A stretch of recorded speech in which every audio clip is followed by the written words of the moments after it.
York County is so much more than just a stop for gas along I-80. 17 County is filled with unique individuals with unique stories, just wanting to be told. Welcome to another episode of 17 County Podcast, where we spotlight the people, projects, and progress powering growth across our region. From business expansion to community revitalization, we bring you behind the scenes of what's shaping our future. We're proud to recognize the organizations that make this podcast possible. A special thank you to the dedicated stakeholders investing in local impact.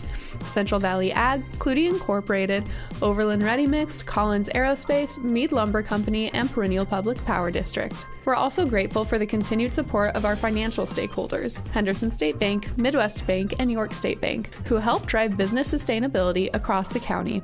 Empowering innovation and reliability behind the scenes, we recognize K-Junction, OPPD, and Nebraska Public Power District. Your support fuels the stories we share and the future we're building together. Now, let's get into today's episode. Today, we're sitting down with someone who's at the front lines of both high-tech manufacturing and long-term workforce strategy. Doug Rood is a senior manager of operations quality at Collins Aerospace in York, a global player in aerospace manufacturing and a major employer in our region. Beyond the production floor, Doug plays a vital role in shaping the future of manufacturing talent in Southeast Nebraska through his leadership with the Southeast Nebraska Manufacturing Alliance. Today's conversation is all about why this work matters, how industry leaders are coming together to grow and sustain a talent pipeline, and what it means for the next generation of manufacturers. Thank you so much for joining me today for the podcast. I know that you have a wealth of knowledge within the manufacturing industry, so I'm excited to pick your brain a little bit. Yeah, no, happy to be here.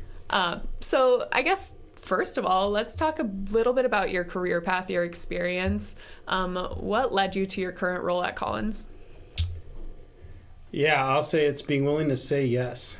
Yeah. I had an opportunity throughout college to do some various internships and co-ops, and so between my junior and senior year of college, I co-opted at what was then Hamilton Sunstrand in York, and so left Pennsylvania, came all the way out here, had a great experience, learned a lot, and really not just what do I want to do with my career, but what company I want to do it with. I think I said it when we met in the previous podcast, but when you're meeting people who have 25, 30, 35 plus years of experience, that says a lot about the company and the culture. And so when I went to go graduate and look at where do I want to start and hopefully keep a long career, Collins was at the top of the list. And so through that, I started as a manufacturing engineer, got into continuous improvement, and I'll say continuous improvement and quality very much overlap in kind of their purpose. And so when an opportunity came up to try my hand at being the quality manager of the York site, after some little bit of career soul searching, I said, this is a great opportunity, good learning opportunity. I get to lead a team where before I was more like an individual contributor. And so the ability to then help foster and grow other people's careers along with taking on the challenge of quality seemed right up my alley. And I've been doing that now over a year. Awesome. And it's been a really good educational learning year, but has really continued to build out my toolbox, as I like to call it, in my career so far. Yeah, absolutely. And I do have to ask, quality is something that you don't necessarily think of when you think of a manufacturing industry job. What do you do? I know, big question. I mean, it varies day to day, but at the foundation of what quality is, I think it's maintaining that you're following policies and procedures. It's verifying that the product we're making meets all of the specs and the requirements that our customer expects. And so if you think of the engineers, manufacturing engineers, they're giving you the instructions on how to do it. We give you the instructions on how to make sure it was done right. And so we are the kind of the check and balance to ensure that the part is made correctly within the right specs, tolerances, and that the customer is getting delivered not only on time at the right expense, but is the right part that they paid for. And because of it being the right part made per spec or print, then it's going to work exactly how it was designed. So, if like I said, engineers tell you how we're going to how we're going to make it, what we're making. We're going to basically verify you made it right, and it's going to do exactly what you designed it to do. Wow. And let's, I guess, take a step even further back. That's really important, especially with what you guys make. Can you explain what Collins Aerospace does, what you guys make? Yeah, so Collins Aerospace, I'll maybe take a step back. Collins is part of RTX as our parent company, which makes up 3 businesses: Collins Aerospace, Pratt & Whitney, and Raytheon. And so Collins Aerospace is the all major systems arm of the aerospace industry. So we make every major system from nose to tail on the aircraft. Specifically in York, the parts that we make go into the aircraft generators and then the ram air turbines, an emergency power backup system, part of our power controls business.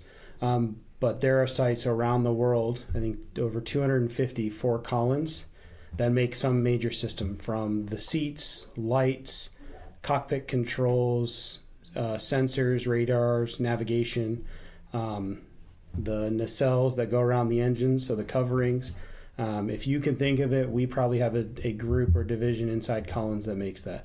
And what really aligns us with that greater purpose is then our sister company, Pratt & Whitney, builds the engines. And then Raytheon is kind of that defense and intelligence arm of our business. So missiles, radar, more heavy military aspect. But some of those can have commercial applications as well. How interesting. And I think you pointed at it, but there's some safety components that you guys are really responsible for. That's incredible. Yeah, in fact, I had an opportunity, it was probably about 5 years ago, but I had an opportunity to go to our Wilson, North Carolina facility, and so they do all the fire detection and fire suppression. So if there's a fire or anything, it actually melts. So there's a wire that's encased in this special ceramic material. And when the fire basically breaks that connection, it sends a signal that there's a break in the electrical link and detects, hey, there's a fire in this region or this sector because it's pinned at certain points, and then can activate fire suppression or other methods to suppress or eliminate the fire. Wow. I don't think anyone thinks about that No. when they're on an airplane. Wow, a lot of components. So diving back into just you personally, you are incredibly involved in pretty much everything that you can think of. Why do you think being involved is so important? I mean, it's your way to make a difference. I mean, all the things I'm involved with help, I hope, improve the community, improve the workforce. My Collins has enabled me to have a good life, and have given me amazing opportunities. And so I see it as my way to be an extension of the good that they've given me to give to others. And admittedly, some of the activities selfishly are on behalf of Collins because I believe in our mission and the purpose and what we're doing as a company and where we're going and how we support the world. And so if I can help others see that same and find career pathways, it all sort of creates this ecosystem of involvement. And so if you want to be a part of that difference, it just requires you to invest your time and be part. Absolutely. I'll take it even a step further. You are on YCDC's executive committee. What made you interested in being involved, and what was that, or what has that experience been like? Part of that was when we moved back to York, I had said to my wife, I said, if we're going to do this, I want to be involved and have an impact in the community. As well as being one of the larger employers in town, I had seen our impact sort of wane, or from my initial assessment when I moved here. We used to be really involved in the community. For various reasons, that had sort of fallen away, and so I wanted to really start that back up and have that positive impact in the community again. Not just for our own, I'll say, talent purposes, but just being a good steward of and a community member. And so through that, I recognized we had a seat on the YCDC board we weren't really using. And so I had worked with site leadership, said, hey, can I go be that seat for us? And so that got me involved, learned about where are we going for economic development, what's our strategy, how do we fit into that strategy and be a voice. One of the biggest things I found through all my various involvements is you don't get to impact change in any direction if you don't have a seat at the table. And so being willing to say, this is worth it, having a voice, being at the table, hearing what's happening, how it'll impact us or how we can influence that impact, enables us to achieve our own mission at work, but then we as a greater community. And so seeing that and having an opportunity to go even further with that on the exec board just enables to be moved than just from a seat at the table, but being a decision maker at that table. Yeah, absolutely. And how have you liked being on the executive committee? I know, I feel like I'm setting you up. No. Has it been a good experience? What has that experience been like in general? It has. No, it's been really good to see, we know what a lot of our challenges from housing to workforce to childcare, infrastructure. And so not only hearing what we're doing every other month at the greater board, but now being at a part of who's leading, where we're headed, being a part of that strategy, executing that strategy as an exec board member, being able to guide, hey, this is how other groups that I'm involved in impact what we're doing here in York County, because I'm also involved at things at the state level. And so knowing what we're doing there and being able to be an advocate or voice for those at a more local level, make sure that we're connected with the greater strategy of our state and even the nation. And so I can be a part of bringing that voice, being an advocate, sharing the good things that we're doing, but then guide where I say, hey, I don't know if that's the right direction, or I'm 100% bought in. How do we go faster? Yeah. And so it just allows you to go from more passive to more active involvement. Absolutely. You kind of hinted at that greater or broader involvement that you are taking part in. I know that you are involved in the Southeast Nebraska Manufacturing Alliance. What is that? That is a great question. Admittedly, there's some days we probably have trouble right. defining what that is. I think of it as a way to pull the power of the Southeast region of Nebraska, which you think about it, you have, I'll say, Lincoln as that cornerstone foundation, and then strong communities like Seward and York and Hebron and Beatrice and many others. I don't want to leave all the rest of Southeast out, but it's bringing that knowledge base, that employee base, those manufacturers together to understand what's working for all of us, what's not working, how do we help each other, because sometimes what's needed at a regional level is different than what we may need at a state level. And so what I may be doing with the NEMAC team at the state level has some connection, but may not best satisfy what we need at a regional level. So it also connects us with our community colleges, our ESUs, and our public schools, because this, to better where we're going as a state, as manufacturers, as businesses, it starts all the way at education in, from primary through high school, into our colleges and universities, and then into the workforce. And so being connected from that sort of end-to-end life cycle is critical for us to succeed as a region and as a state. And so the Southeast Manufacturer Group brings that group of people together. We meet every other month to talk about what are the challenges, what are best practices, how do we help elevate each other? Because the nice thing is there's not really much, if any, direct competition. So that, I'll say, opens it up for us to share our challenges, to share our difficulties, because if one gets better, we all get better. Or if someone figured something out, it only is going to help us all. Certainly there might be some overlap between machining and welding, and you have some base skill sets, but at the end of the day, we only all get better together. Yeah, absolutely. And it sounds like there's a pretty broad range of things that they are looking into, or you guys are looking into. Can you list some of the primary goals that you guys are really focusing on right now? So some of the initiatives we have kind of with both the NEMAC, but even the Southeast region, is awareness. One of the conferences I went to, one of the speakers said, do your jobs suck? Or how do you, how do you brand manufacturing more exciting? And it's really important for people to see how you can have a thriving career in manufacturing. It's well lit, it's clean, it's relatively quiet.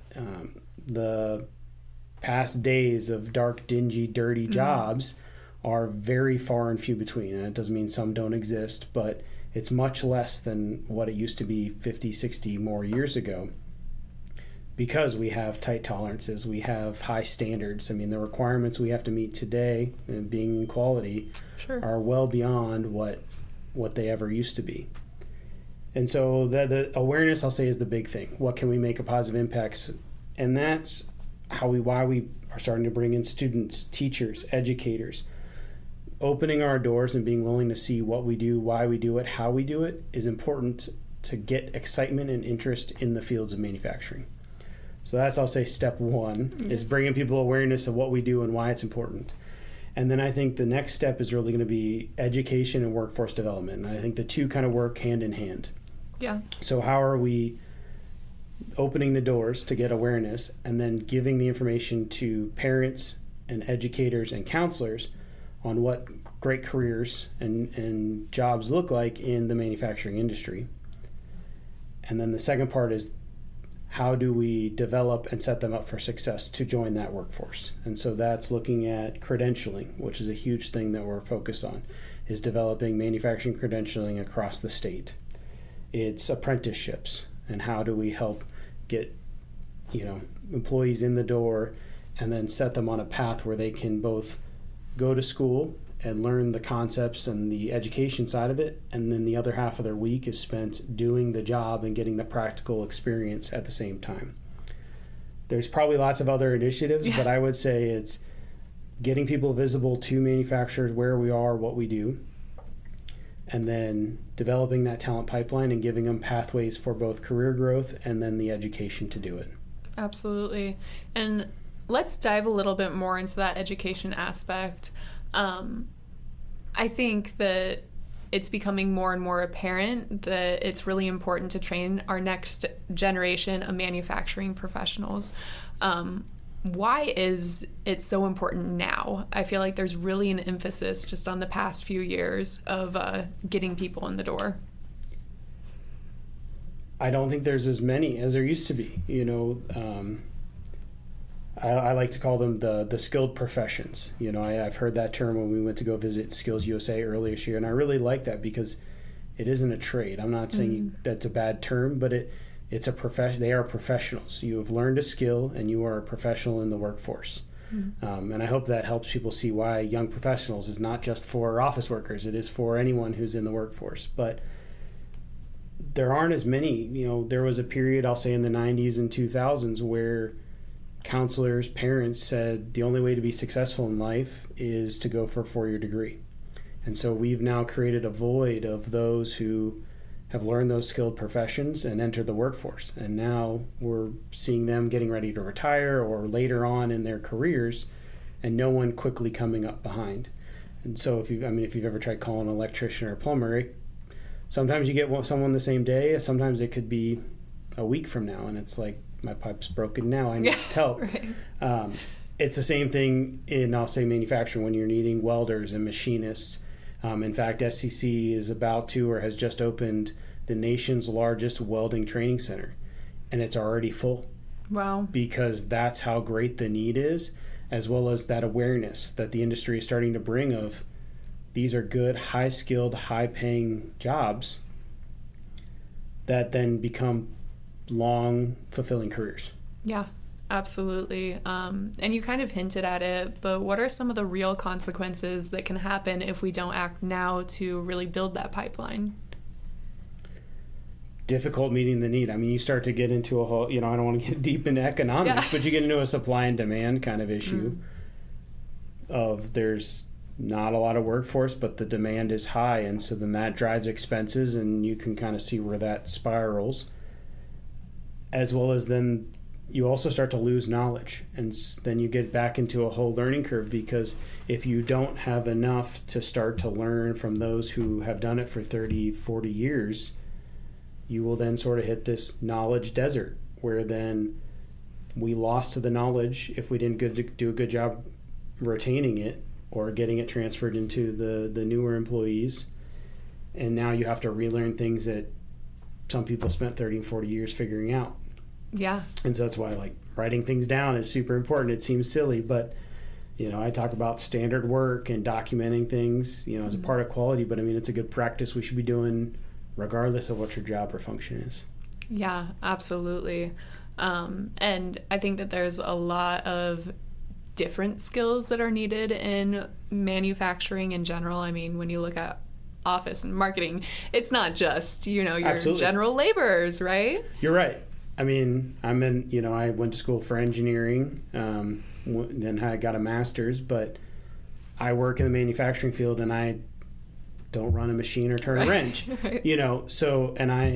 We have finance controllers, we have communications people, marketing people, HR. You're right. When we think of the skilled professions, and I'll say they make up 60 to 75% of our workforce a lot of times in manufacturing, but there's still another 25 to 40% that is all the others. In fact, some of the best people I've worked with have degrees in German and history, and interesting, and just sort of found their way into manufacturing.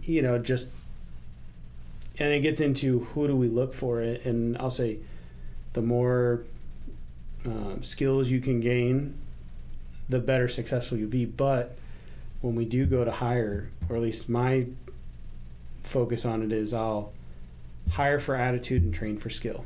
I think if you have the foundational pieces to be a great employee, I can just about teach you anything.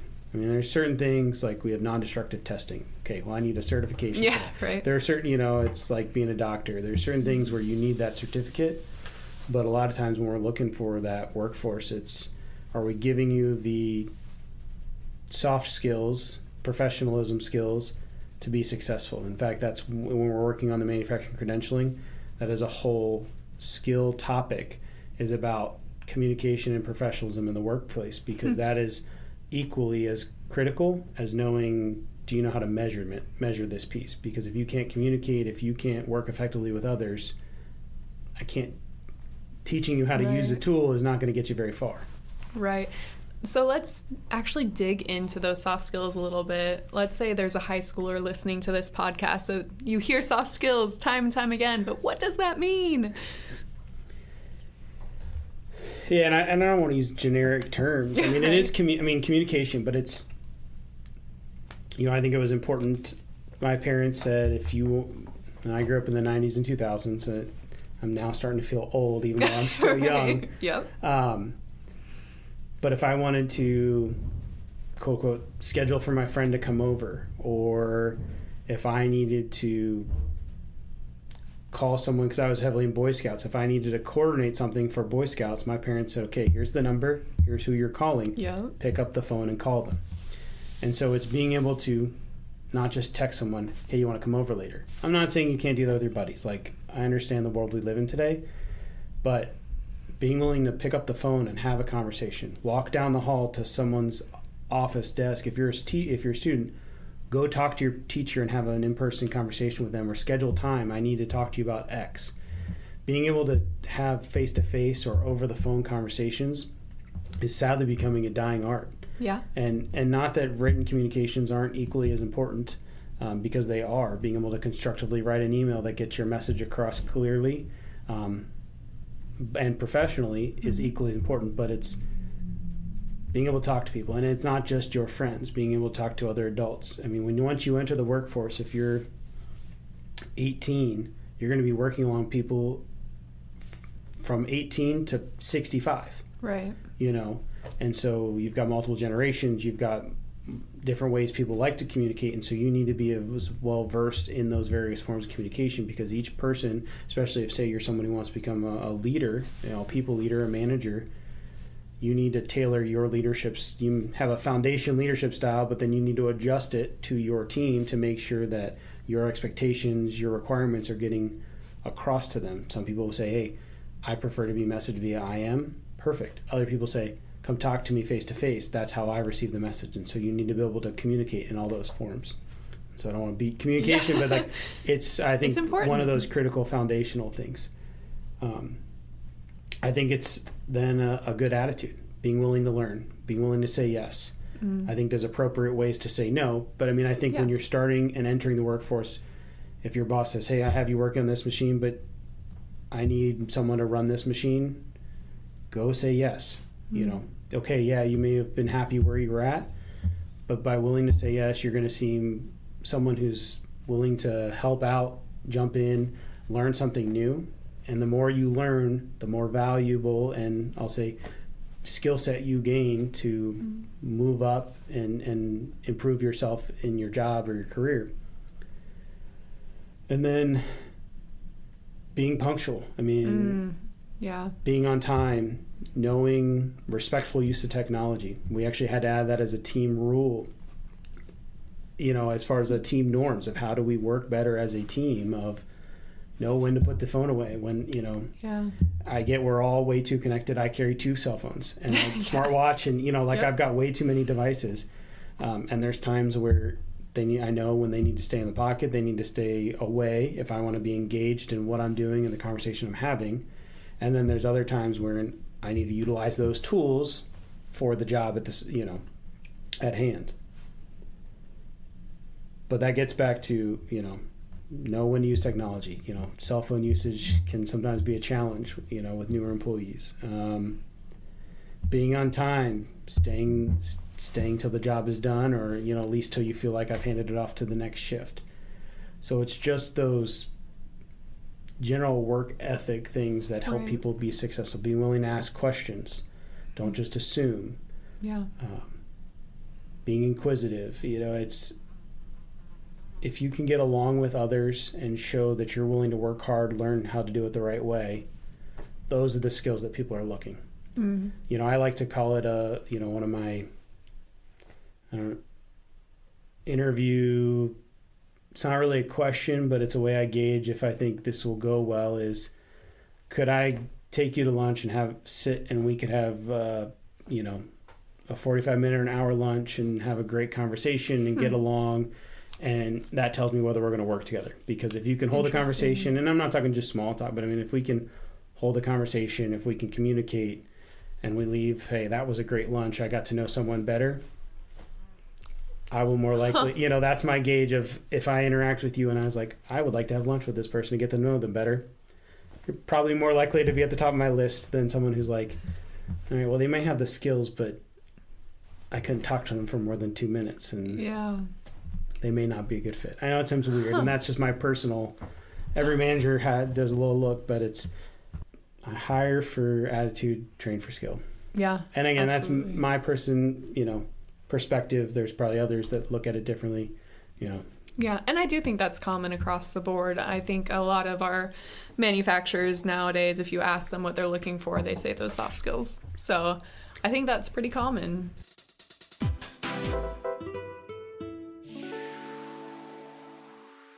At Cornerstone Bank, we are committed to providing you the best in banking products and service. With 46 locations throughout Nebraska, we are dedicated to serve you. Cornerstone Bank, member FDIC, equal housing lender. Today's podcast is brought to you by York Public Schools and York University. Let's get back to the podcast. Collins is doing a lot to try to engage education or educators. How are you, engaging those educational institutions right now, or working towards engaging them?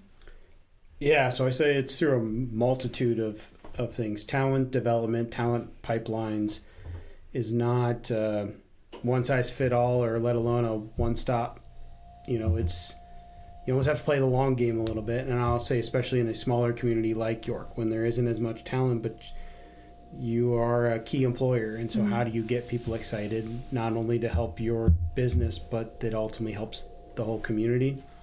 We started with the Developing Youth Talent Initiative grant with the Department of Economic Development 2 years ago now. I think this will be our third school year with that grant, and so it allowed us to retrofit a 7th and 8th grade classroom at the York Middle School for STEM education. And so they have 2 sections of students in 7th grade, and then one section or one class in 8th grade. And so then we'll go in at least once or twice a semester to meet with the class and give them a little project. So last year we had a design project where they had to create an air train that would ride along a fishing line using a set amount of supplies. And so they had like 2 class days to develop their little air train that would carry their passengers and then see how far they could get it to go. How cool. Yeah. Interesting. And I think the year before that was a rubber band race car. See how far it could go. And then we've also brought the 8th graders on site to come tour. So the idea is 7th graders, give them a project, kind of get hands-on, get them interested, and then if they come back for the 8th grade section, then we'd like to bring them on site and see what we do, how we do it. Yeah, that's very cool. I think that everyone's saying start young, get in those doors young, so that's and really I've heard start even earlier, and even elementary. But then recognizing how do we continue that talent development, we started the Edge of Innovation lab with York University. So I know that's kind of skipping high school and going to college. Right. But it's getting those students excited about what's possible. And I'll say I look at it as a way to enhance what the university is already able to offer, enhance the classrooms and enhance projects. And ultimately, I hope that space will sort of be fully open, that the community can take advantage of it. So look at it as kind of a community-based STEM lab, which then really opens the university for that, community education partnership as well. And then we are looking at working on some stuff with the high school, so that's still in development. But then overall, what the other institution we're working with is SCC on our manufacturing credentialing. I don't know if you want to get into that now. Yeah, absolutely. So that is coming out of NEMAC, which is the Nebraska Manufacturing Advisory Council. Last year, several of the subcommittees on workforce and education came up with, I'll say, 8 criteria for what they want like a level 1 certificate to look like. And they had looked at level 2 and level 3, but it got a lot more complex the further you went. So we met a few times with NEMAC and then again with the Southeast Manufacturing Group and said, okay, enough is enough. We've heard it all. How do we go make it happen? And so we got a working committee together, and it's a collaboration with all 6 community colleges across the state and then manufacturers from all of those 6 regions as well to come together. And we did a workshop at the end of May to say, okay, well, we said, hey, these are the 8 topics we want covered. Does that make sense? Or are those aligned with what do we think the day-to-day activities of an entry-level or new employee would be? And so we took and worked those through. We called them duties. So you have 8 duties that make up, and we're going to test my memory to see if I remember them, but it's around safety, quality, manufacturing math, lean manufacturing, mechanical maintenance aptitude, machine operation, measurement, professionalism in the workplace, or and communication. So now that we figured those out, we said, okay, well, within each of those duties, what are the skills or then subtopics that we would need to cover? And I don't have all those memorized, nor do you need to hear me list them all off. But it enhances what we're being offered. So that we built at the end of May in conjunction with the community colleges, and then they sort of built them into a format we could sort of understand and move to next step in June. So then now through the month of July, the community colleges have taken that, I'll say, workable format after that workshop and done job shadowing. And so the idea is to align, does the topics and the concepts and what are they going to teach for each of those 8 areas align with what people are actually doing in the workforce day to day. And so we had SCC come out and job shadow with actually one of our apprentices. So that was a pretty cool opportunity, and get a better understanding of, hey, these do align. You maybe want to spend more time on this topic, less time on this topic, but what is most vital so that if someone leaves and gets their credential in this Nebraska Manufacturing Alliance Certificate Level 1, we know they will have these skills and this knowledge to enter the workforce. Wow. And we're meeting next Monday to figure out how the job shadowing go, what more information is needed, and kind of what's next steps. And so our hope is that community colleges will continue to develop the curriculum so that we could potentially see a fall launch or at least a pilot program. Oh, wow. For at least a handful of people. If that goes well, we'll learn from that first cohort, I'll say, and then look to maybe do a statewide and full launch in the spring. I don't want to promise anything, but that's kind of where our head's at. But what's really powerful about what we're accomplishing there is it's statewide. It's going to be recognized by all manufacturers across the state. And it's statewide in the sense of all the community colleges are at the table. Oh, wow. Various manufacturers are at the table. So it's not just SEC, it's not just Metro, Northeast, Central. We started with, I'll say, a core 4, which was, they say, the eastern half of the state, but have quickly brought on Eastern and Mid-Plains to be an active partner in this, recognizing the value in that we want this to truly impact the state. So really excited about where that's going, and that's going to help with workforce development, and that's going to be tailored towards everyone from high school to a professional that's wanting to switch up careers, gain additional skills. Because the idea with these credentials is instead of going for a multi-year degree, you can go for a shorter term certificate, something that, say, can be done in a semester or less, and leave with a economically tangible or valuable certificate that they can then go and use to get their foot in the door and get a entry-level position at a manufacturer across the state. And then this is where we'll have to start working on level 2s and level 3s to continue to upskill and develop the talent. Wow. Just little things, right? Yeah. Just little things. That's amazing. That could be a serious game changer for people that are interested in going into the field but don't necessarily have the means to do a full degree. Well, and we talk about immigration being a big topic. And I know we don't want to get too deep because everyone's got certain feelings on it. Sure. But at its foundation is we have more jobs than we have people in the state. And so if we can't convince them all to come from other states, we have to be positive towards immigration. And so this is something where those people do come with skills, but the certificates don't always transfer, or the degrees and other things. And so they have to kind of reskill themselves or adjust what they may have done in their home country before coming to the U.S. And so being able to go with minimal cost, I would say, or opportunities for grants and funding, they could go get this certificate in a matter of a few months and then go get a high skill, high wage job, or be able to set themselves on a pathway to build skill and pay very quickly. And be, because like someone could go get that, start at Collins, and then if they wanted to go get, say, level 2 or even turn that into a full degree, then Collins would go pay for that. Wow. So for people who, say, come from another country with very little, this can get them very quickly into a good career. Wow. Among other, students and people wanting to change careers and everyone else in between. Yeah. That's amazing. That's absolutely amazing.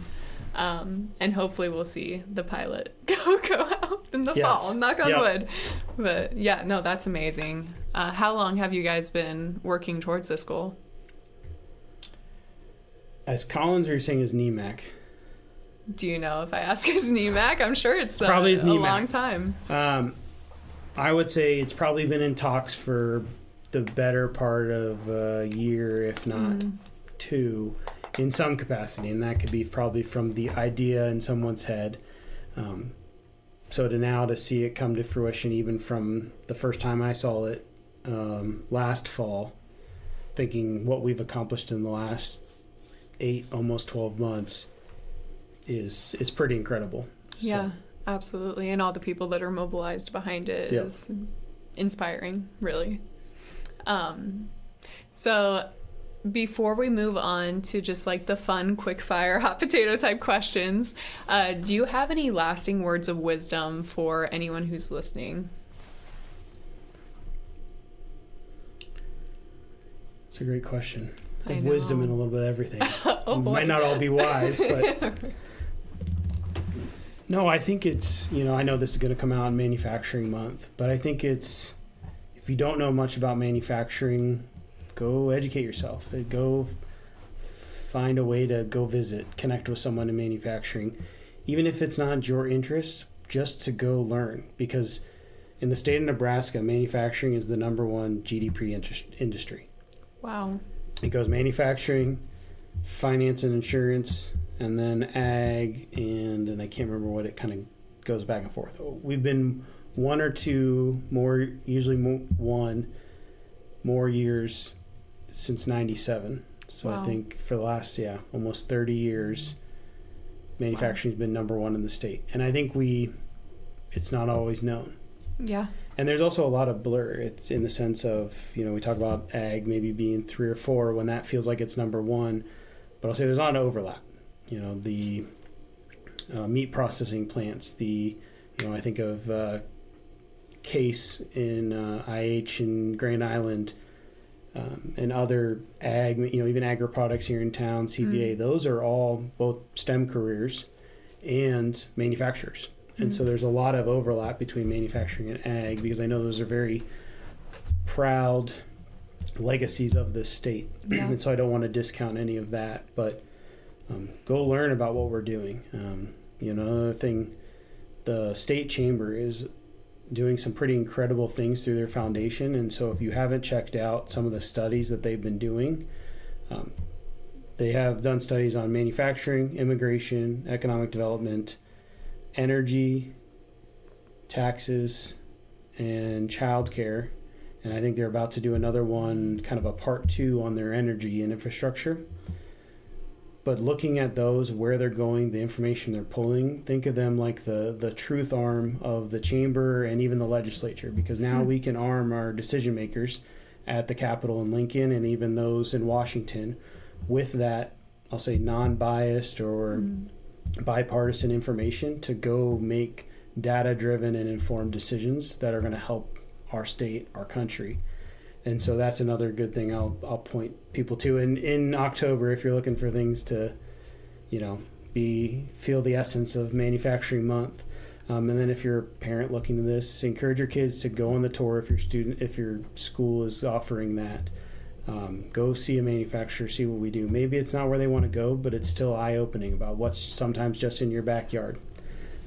Go listen to the manufacturers if we get a chance to come visit. And then also take advantage of our community colleges. They do some incredible things. I went to a Big Ten school, and I would probably still not change that. But I also have to recognize what SEC and our community colleges across the state are doing for workforce development, for our communities, both from the casual personal interest classes you can take at our local learning center to the more career-based that you could take in Milford and Lincoln. Because they're a partner that wants to just make this place better.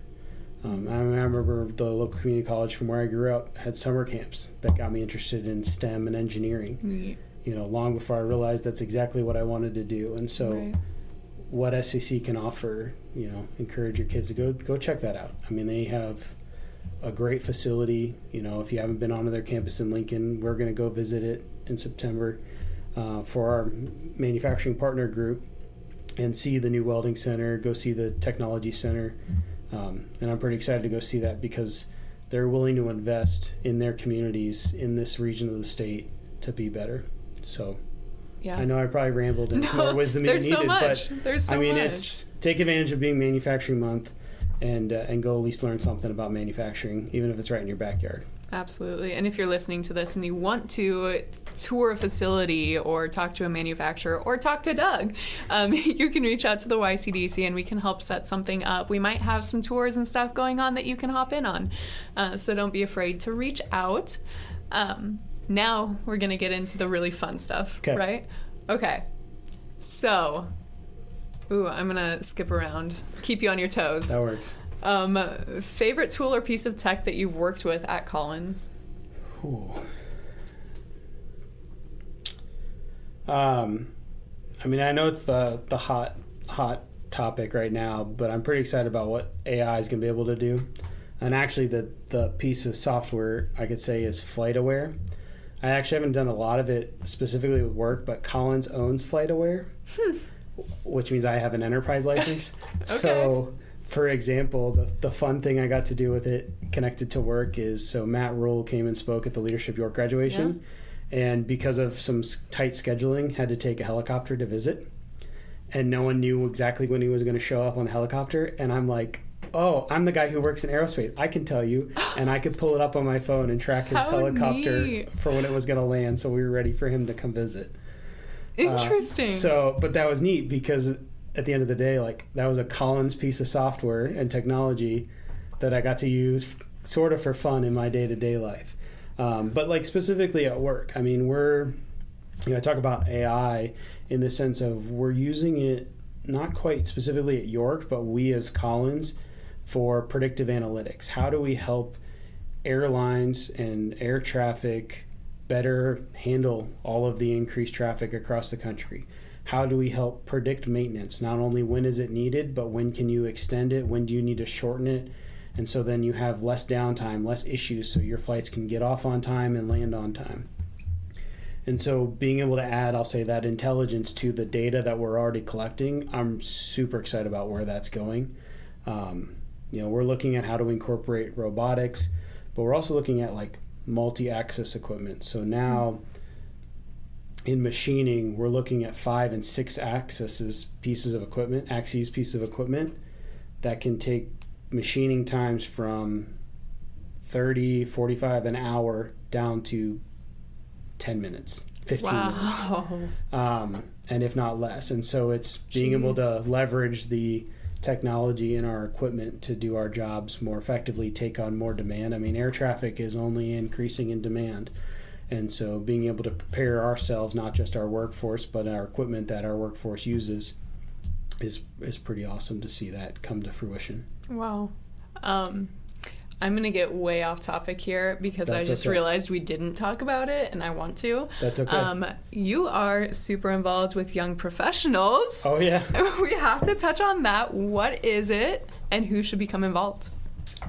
Yeah, so the York Young Professionals is a organization associated with the Chamber that really just connects young working professionals in our area. So I would say anyone 18 and older. We have no age cap, but I would say, the majority of the groups, 20s and 30s, but truly anyone is welcome. And it's a way for us to we kind of have 3 pillars. So we have personal, professional development, personal professional development, networking, and then community service. And so we kind of tailor our programs, our events, our activities around that. So for example, for like personal professional development, we'll do lunch and learns. So we're looking to have one here. Now it'll probably have passed by the time this podcast comes out, but we'll be having one on what to know about money, from financial investments to banking to accounting, taxes. So we're going to get one of the accountants in town, or get one of our financial advisors in town, and one of our bankers to just come talk about what are things that you should know as a young professional about money. And it's a good platform for you to ask the questions you may have always wanted to know. We're going to do one on automotive maintenance. And then we also do lattes with leaders. And so we've had like the city administrator come talk to us, the mayor. We've had business leaders, community members come and speak to our group about what they do, how their career got shaped and where it is today. So we call those lattes with leaders. We'll do networking or just kind of fun events. We did a summer barbecue back in June. We'll sometimes just do after 5s where we'll go meet somewhere for drinks or appetizers. We'll, around Christmas time, we always have our ugly sweater party. We've been doing that the past few years at Blended Distilling, so that's always fun to go support that business. And then for the community service, we've done just various like cleanups on like the Beaver Creek Trail. We've done like spring cleanup days at Wessels.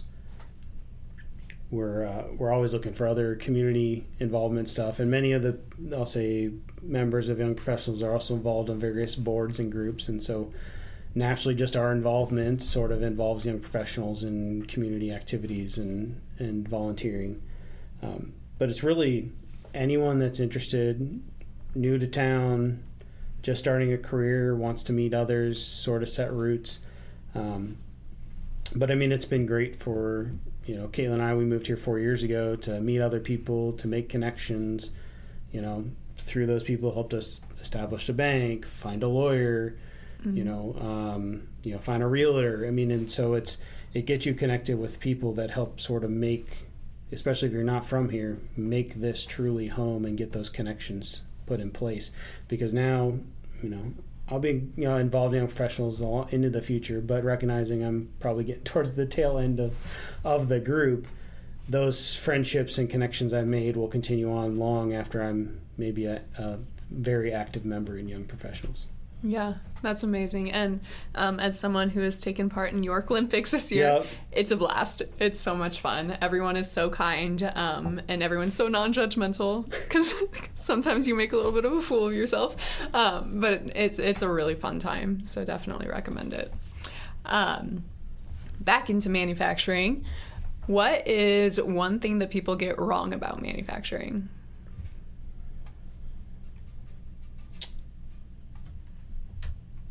I think it's the perception. When we talked about how do we better brand our job, what we do.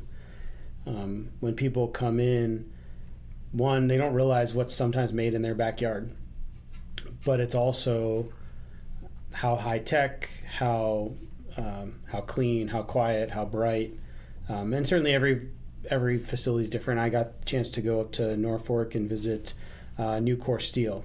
Incredible facility and operation that they have here.